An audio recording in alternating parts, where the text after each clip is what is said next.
10 ساڵ تێدەپەڕێت بە سەریادی کردنەوەی نەخۆشخانەی شار لە سلێمانی.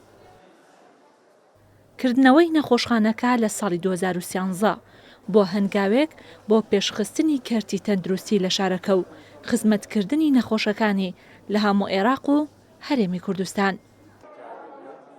فەرەیدون ئیبراهیم یەکەم بەڕێوەبەری نەخۆشخانەی شار بوو. کردنەوەی نەخۆشخانەکە لەو کاتەدا بە ئالەنگاری ناو دەبات. دڵخۆشە بۆ گۆڕانکاریە گرنگانەی کە لە ماوەی ئەو 10 ساڵەدا نەخۆشخانەکە بەخۆیەوە بینیوە. ئەو کاتە ئێمە لە بەردەم تەحەدایەکی زۆرا بووین لەبەرەوەی کە کرایەوە نەخۆشخانەکە هێشتا با بڵین ئەو پێویستیانی کە مەفروض بوو لە خەستەخانەکە هەبێ هێشتا نەبوو. کارمەندی هیچ لێ نەبوو لە سەرەتاوە. دوایەوە دکتۆرەکان هێشتا دانەمەزرا بوون. خەڵک بۆ خۆی نەخۆشخانەکە دوور بوو لە شارەوە ئەو کاتە. باسی 10 ساڵ لەمەوە پێشەکەم. زۆر جار هەندێک لە کارمەندەکان دکتۆرە بەڕێزەکان جاریوا هەبوو هێشتا ئەترسان لە هاستن بۆ ئەم نەخۆشخانەیە. نەخۆشخانەکە پێشکەوتنی زیاتری بەخۆیەوە بینیوە و بەردەوام بەشی نۆ و گرنگی تێدا دەکرێتەوە کە لە ئێستادا لە 20 بەشی گرنگی نەشتەرگەری و هەناوی پێکهاتووە و چارەسەری هەموو کەسانە دەکات کە ڕوو لە نەخۆشخانەکە دەکەن.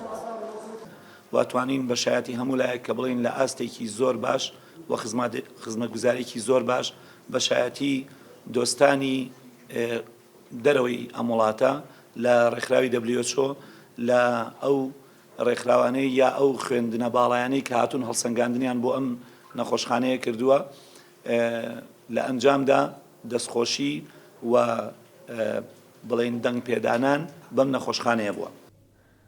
ڕۆژانە زیاتر لە 1000 کەس سەردانی نەخۆشخانەکە دەکەن و لە ماوەی ئەو 10 ساڵەشدا زیاتر لە 1,500,000 کەس سەردانی نەخۆشخانەکەیان کردووە. هاوڵاتیانیش دڵخۆشن بەو خزمەتەی کە لە نێو نەخۆشخانەکە پێشکەشیان کراوە. هاوسەرەکەم نەخۆش بوو بە دەمان و هاتن و بەڕێک و پێکی و بەڕێزەوە و یارمەتیان داین زۆر ماڵیان ئاوا بێ و دەست و چاویان خۆش بێ.